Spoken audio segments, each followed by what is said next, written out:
Bueno, esta explicación breve tiene que ver con un poco iluminar en qué medida estas finalidades, que son estas grandes expectativas de logro, le llaman en algunos diseños curriculares, estas intenciones educativas, etcétera, llegan concretamente al aula. Quiero decir, hay como una cadena desde aquella gran aspiración que, bueno, el autor que trabajamos, Acevedo Díaz, caracteriza no necesariamente la única caracterización, pero probablemente cubre bastante el espectro posible, en qué medida esta finalidad, que a veces inclusive es bastante, o es un poco opaca para uno mismo, ¿no? Uno no sabe a veces, muchos profesores más bien nobles no saben cuál es la finalidad que persiguen, y un poco a veces van haciendo su labor por imitación, o siguiendo los modelos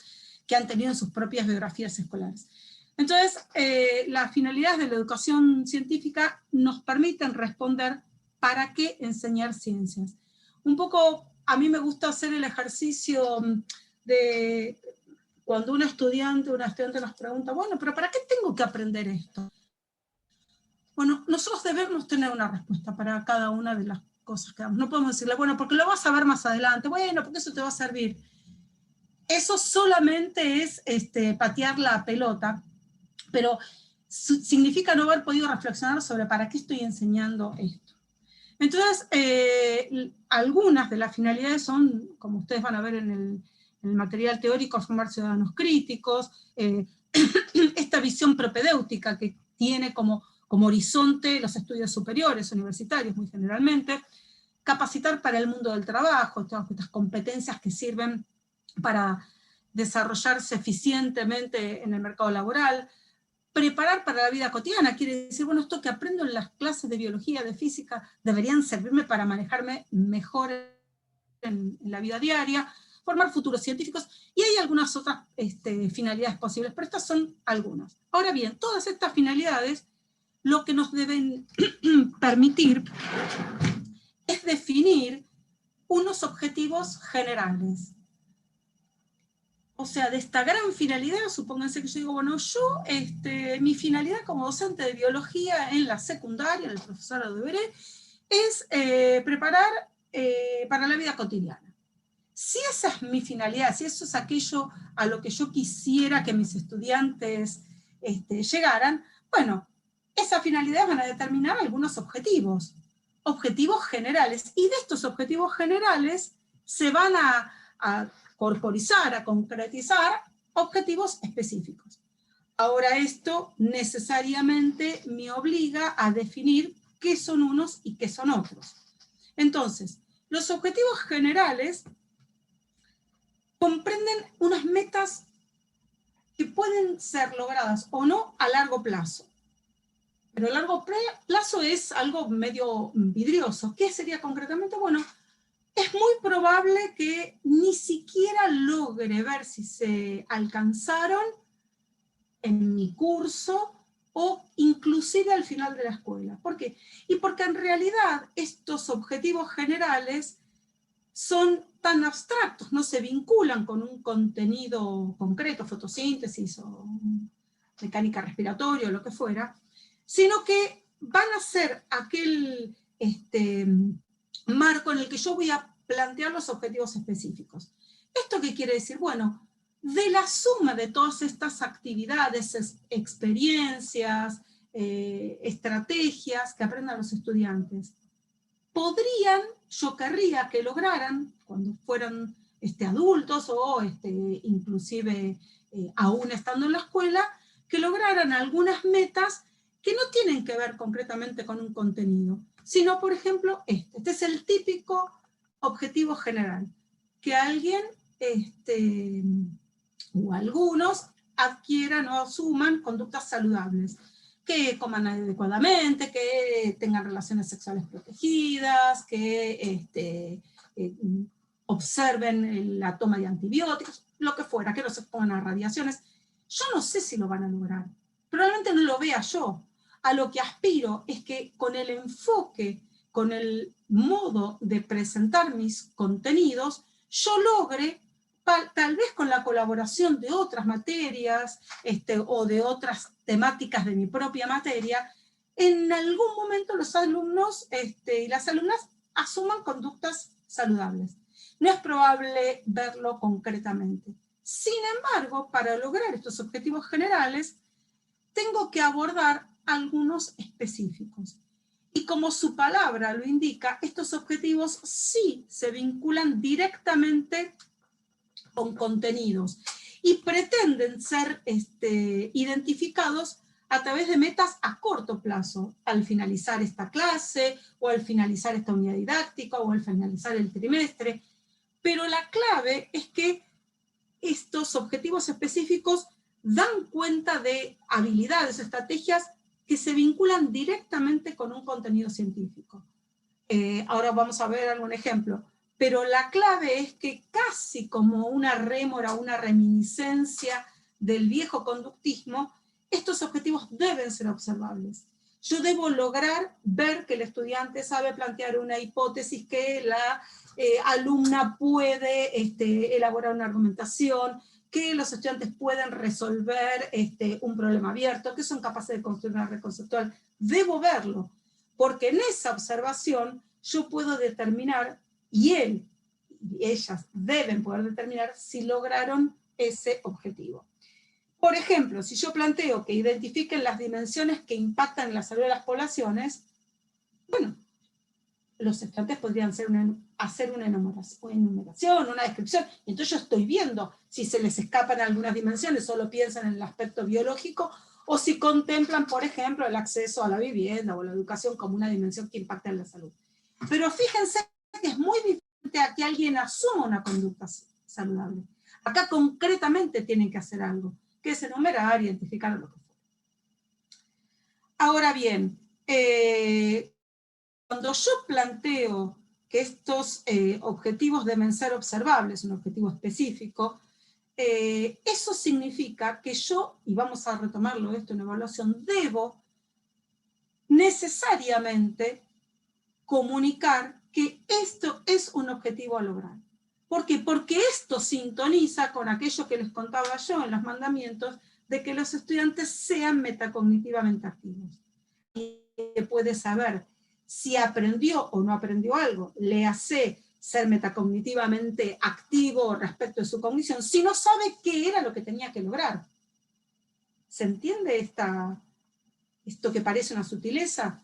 Si yo me presento en una clase y digo, el objetivo de esta clase es aprender a elaborar una red conceptual, los estudiantes podrán darse cuenta si lograron nuestro objetivo, en tanto sepan que eso es lo que se espera de ellos. Esto parece una sutileza, pero en realidad hace cuerpo con todo un modelo constructivista, puntivista, como las diferentes excepciones lo consideran, que si bien pone en el centro de la escena al estudiante y a lo que hace el estudiante, vuelve a poner en la escena a los docentes, que son quienes deben generar buenas actividades en función de los objetivos planteados.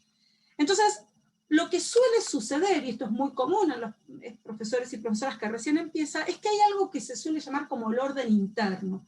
Si uno piensa en la propia biografía escolar, esto lo puede recorrer. Es uno piensa en el tema, fíjense que está entre comillas tema, digestivo, que uno quiere enseñar. Entonces piensa inmediatamente, ¿cómo lo podría enseñar? Bueno, voy a hacer un video, voy a hacer una explicación, voy a mostrar una lámina, y luego digo, bueno, muy bien, voy a evaluar cómo lo aprendió.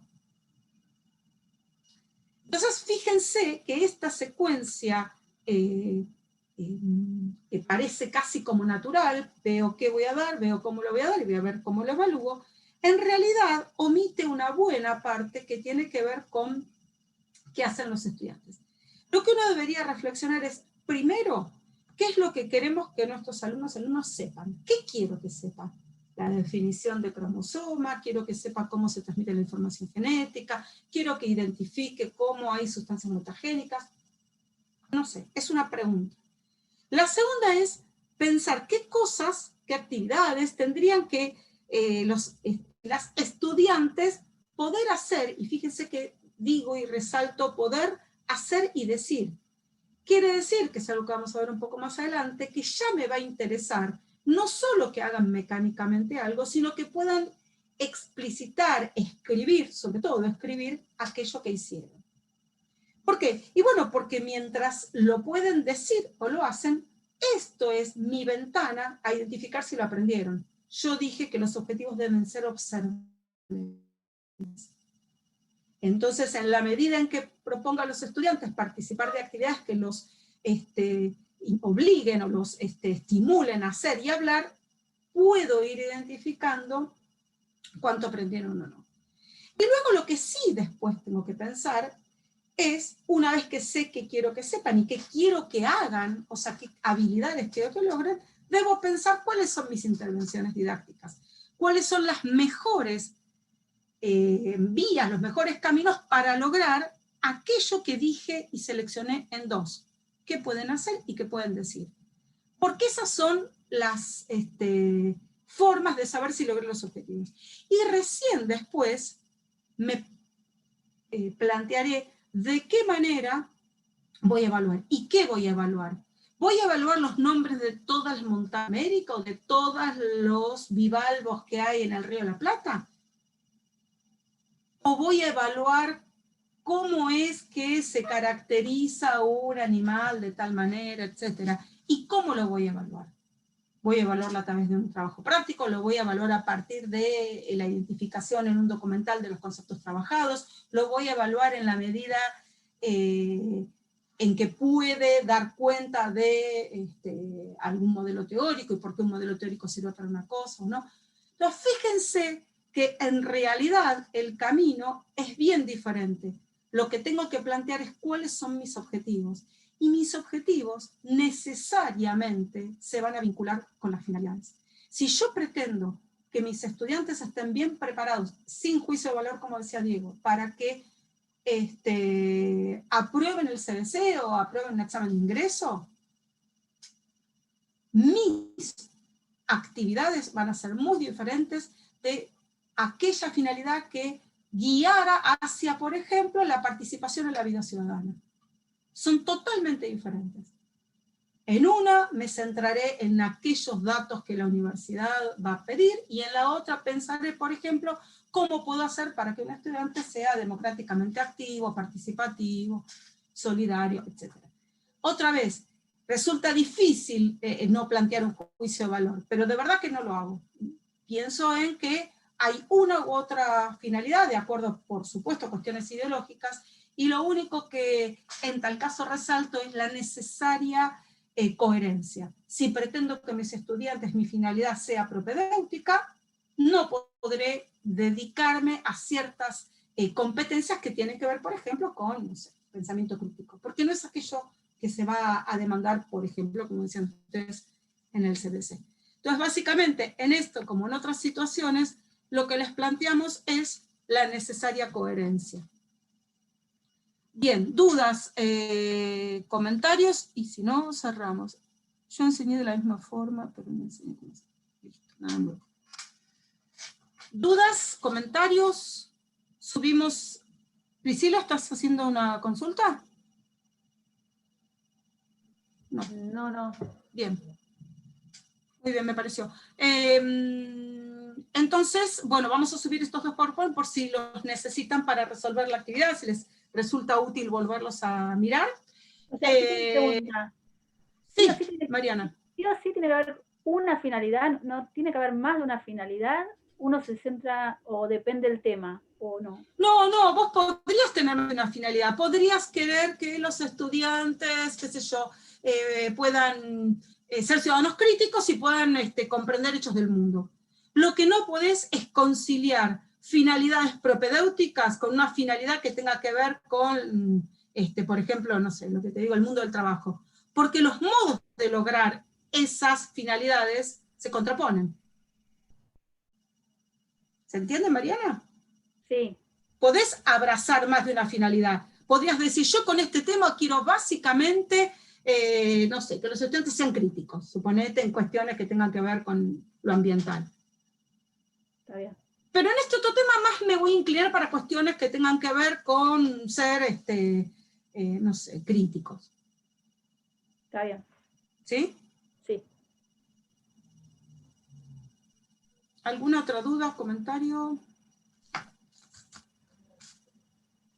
Ah, ya está en el campus. Sí. Ya está todo en el campus. Sí. Perfecto. Bien. ¿Las clases grabadas también van a estar acá? Sí. Cuando